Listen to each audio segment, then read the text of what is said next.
Hello, everybody. Welcome to the Transformed with AI. My name is Manju Devdas. I'm the founder and CEO of Pluto 7. With me, I have Dr. Vyas. He's been a great friend and has been in the supply chain journey for some time with me. And of course, he's been on a journey much longer with an amazing background, which I'll give you a quick glimpse of. First of all, welcome, Dr. Vyas. You have an amazing background. As I read through your bio, I had a hard time picking what to highlight and what not to. Everything looks amazing. Now, for the reviewers, Dr. Vyas is an educator, global thought leader, an author, keynote speaker, American Society for Quality Fellow, chair of the ASQ Lean Division, and legal advisor to leaders in the world supply chain and global trade practice and policy. Dr. Nick Vyas is also the founding executive director of the USC Marshall's Kendrick Global Supply Chain and has been bestowed with the Supply Chain Leader Award of Excellence by APICS, the premier professional association for supply chain management. APICS has recognized Dr. Vyas for his work and contribution defining the next generation of supply chain leaders. And on behalf of Pluto 7 and myself, we are so grateful to having Dr. Vyas here with us to shed light on the current state of supply chain and how we can continue to shape and innovate for what's next. With that, once again, welcome, Dr. Vyas. Thank you, Manju. Glad to be with you. So, Dr. Vyas, the supply chain world has changed quite a bit in the last few weeks. It would be great to hear from you. How do you see the world? How things have changed, not just in the last few weeks, and maybe even with how it has been changing since the pandemic? Well, so Manju, if we look at the world of supply chain, it has actually has transformed over the last 35, 40 years dramatically. So if we look at the globalization that has really spurred the growth of our world economy, underneath it, underpinned, there was a supply chain. But for last 38 of those 40 years, nobody knew. It was really transparent, like the way we would like to see. But March 2020, that changed. Not only changed for us in the US, but changed for the rest of the globe when the pandemic shut down and created a massive disruption, right? And one can actually blame the pandemic, but the pandemic is just sort of a trigger point.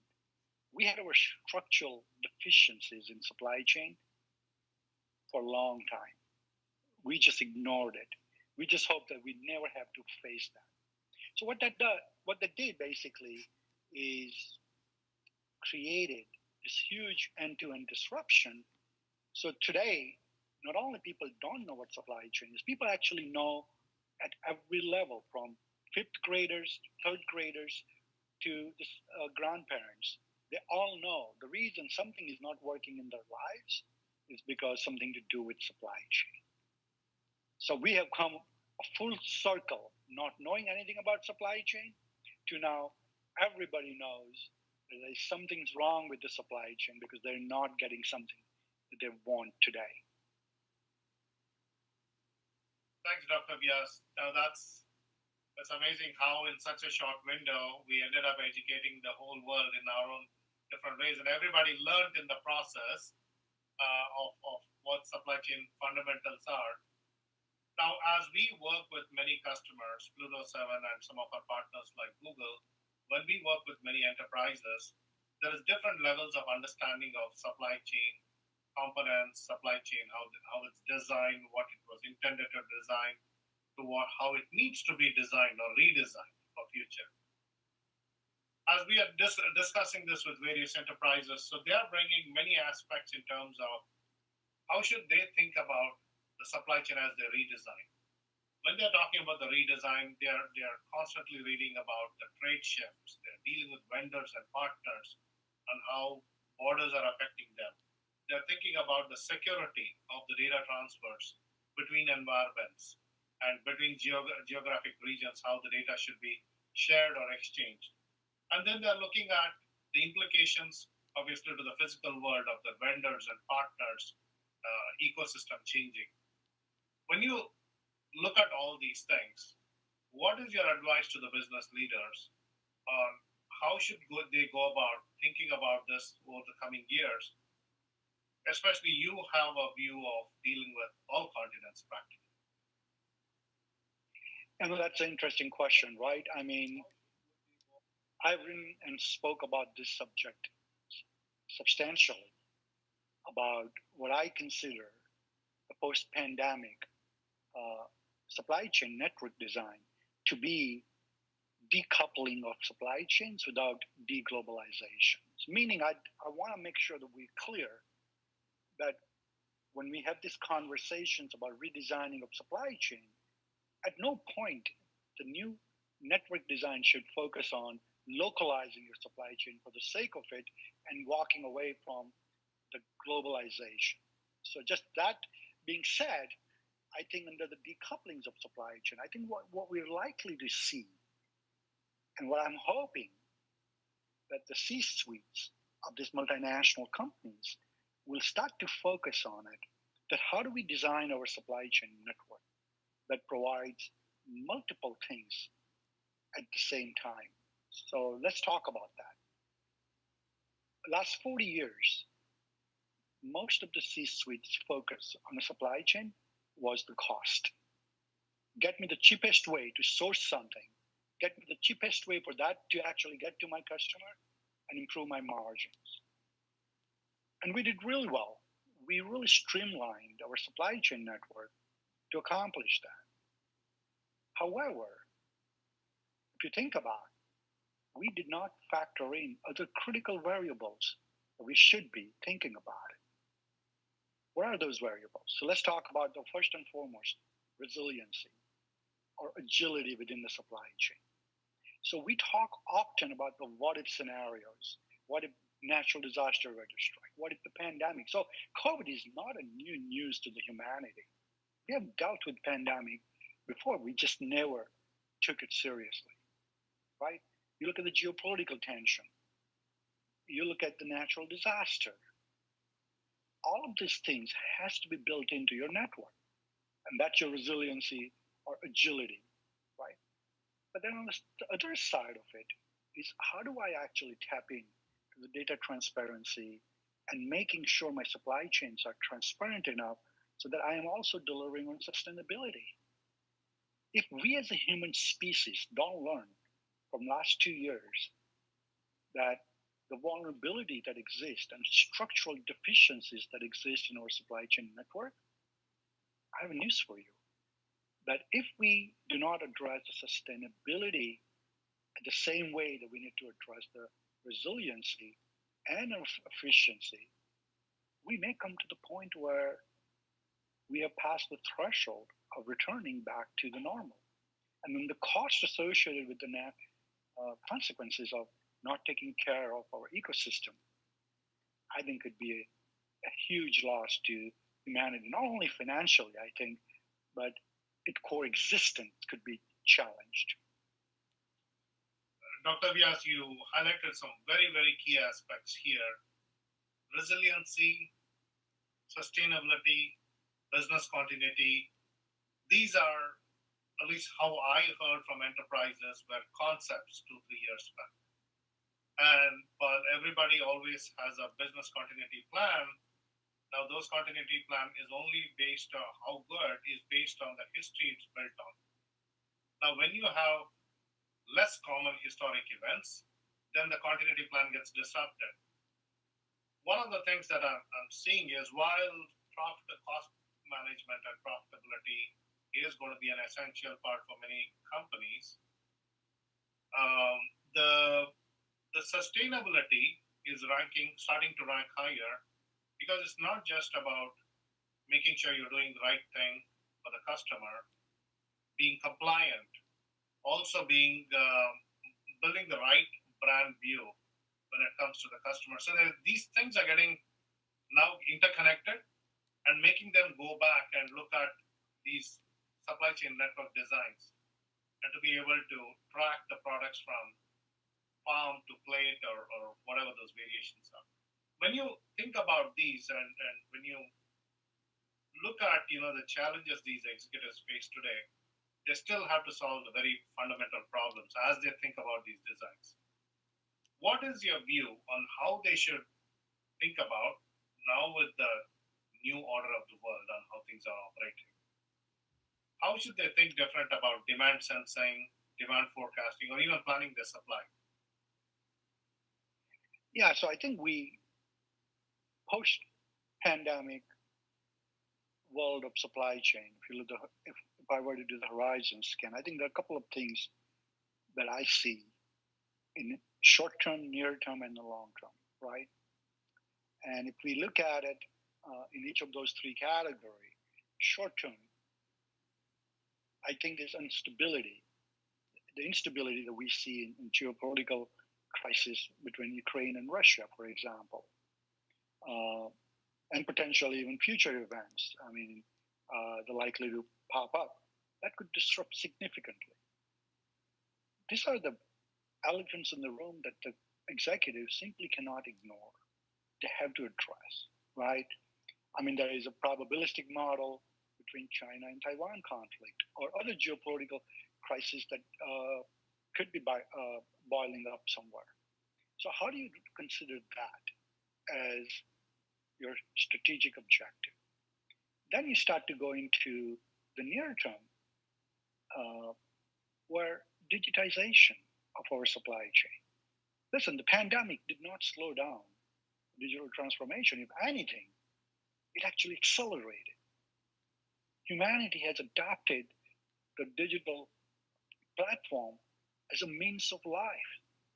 What they buy, what they source, what they procure, how they live their life. Now the digital systems have become very integral part of that.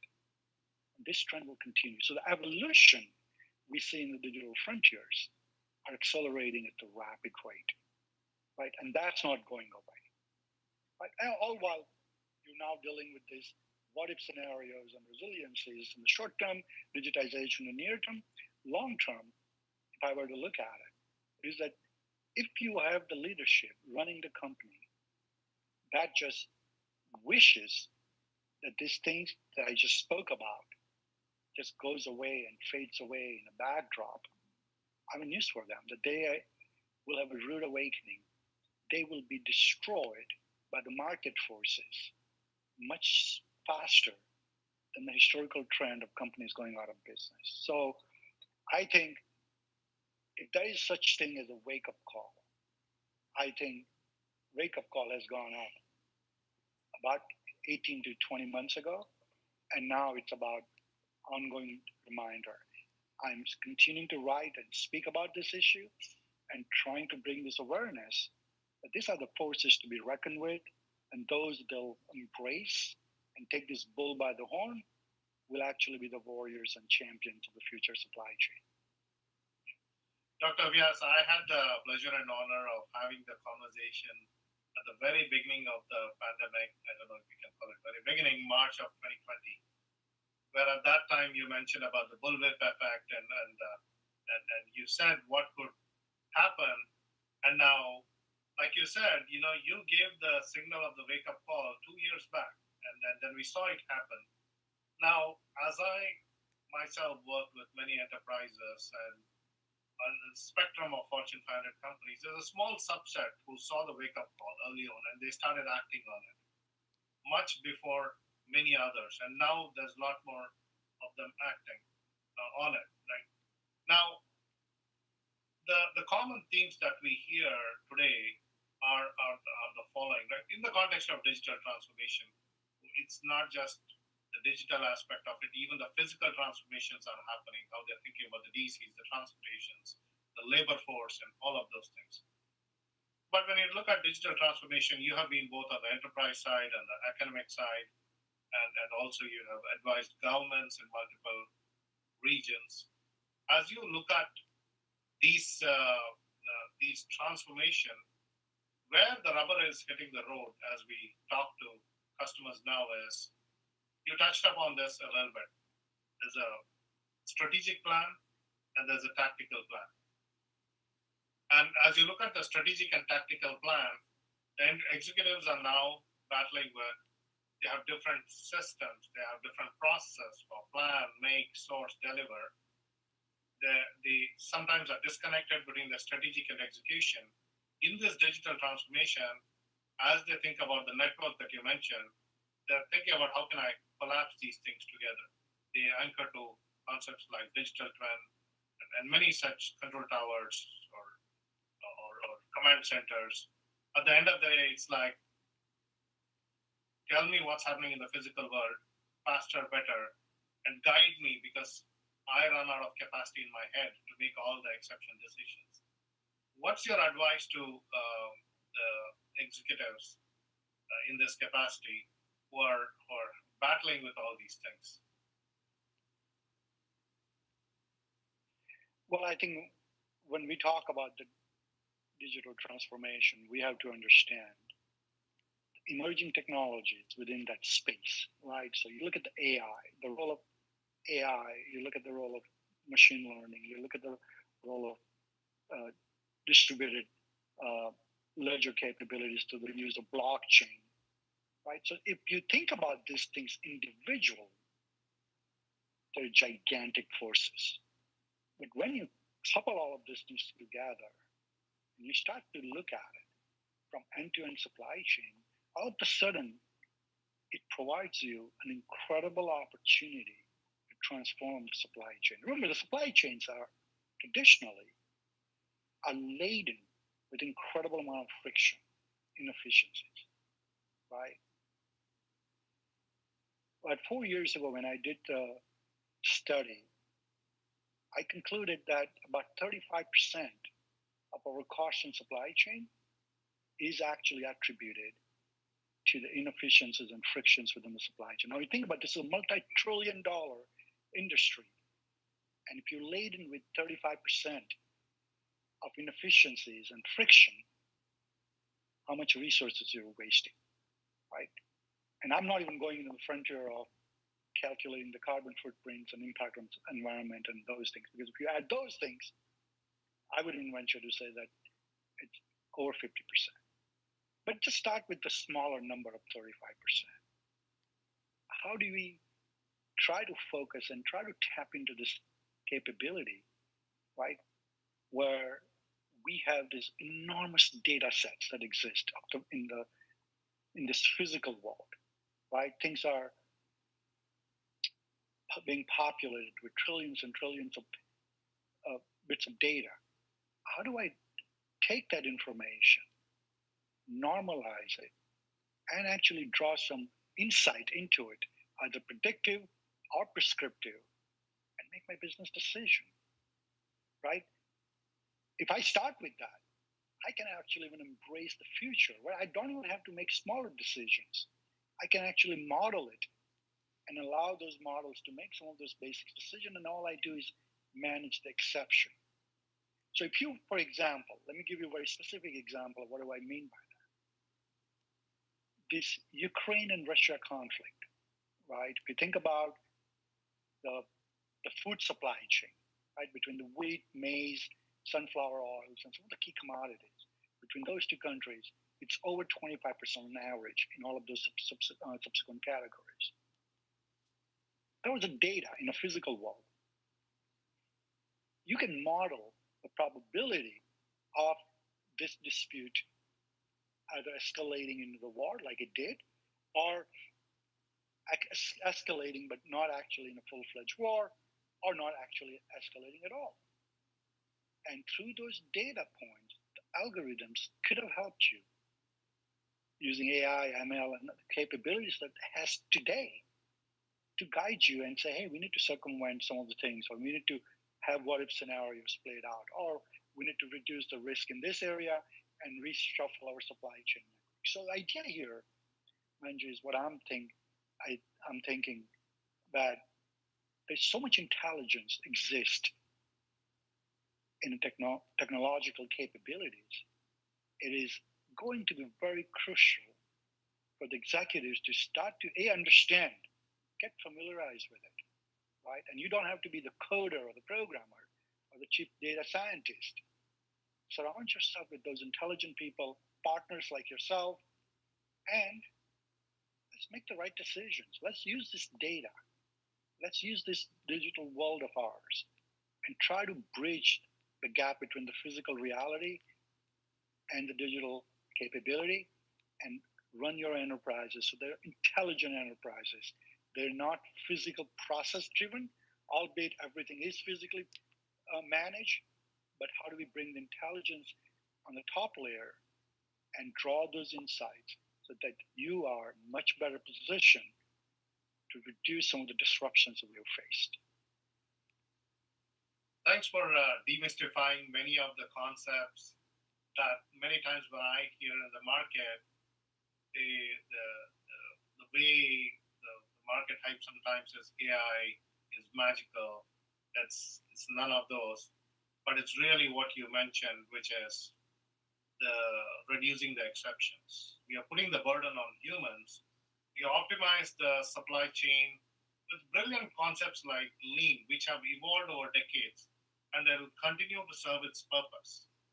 Yes, now let's overlay that with leveraging more data, building intelligence, augmenting humans. This is not, again, replacing humans.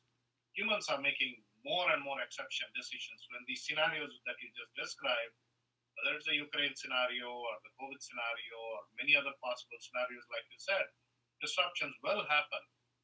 How do you bring this into the enterprise where it's a pragmatic blend of what has been done well, process optimization, cost optimization, but look from the new perspectives of sustainability and those things overlaid properly with the right balance and introducing these intelligence. Now, one thing, this is somewhat odd when I bring it up in a conversation like this. When it comes to dealing with a lot of data, the final decisions somehow, and this I want to hear your perspective when you mean inefficiency that exists. We see that the decision still lies with the humans, the planners, the inventory, the merchandise planners, and they run it in Excel, in spite of having all sophisticated systems.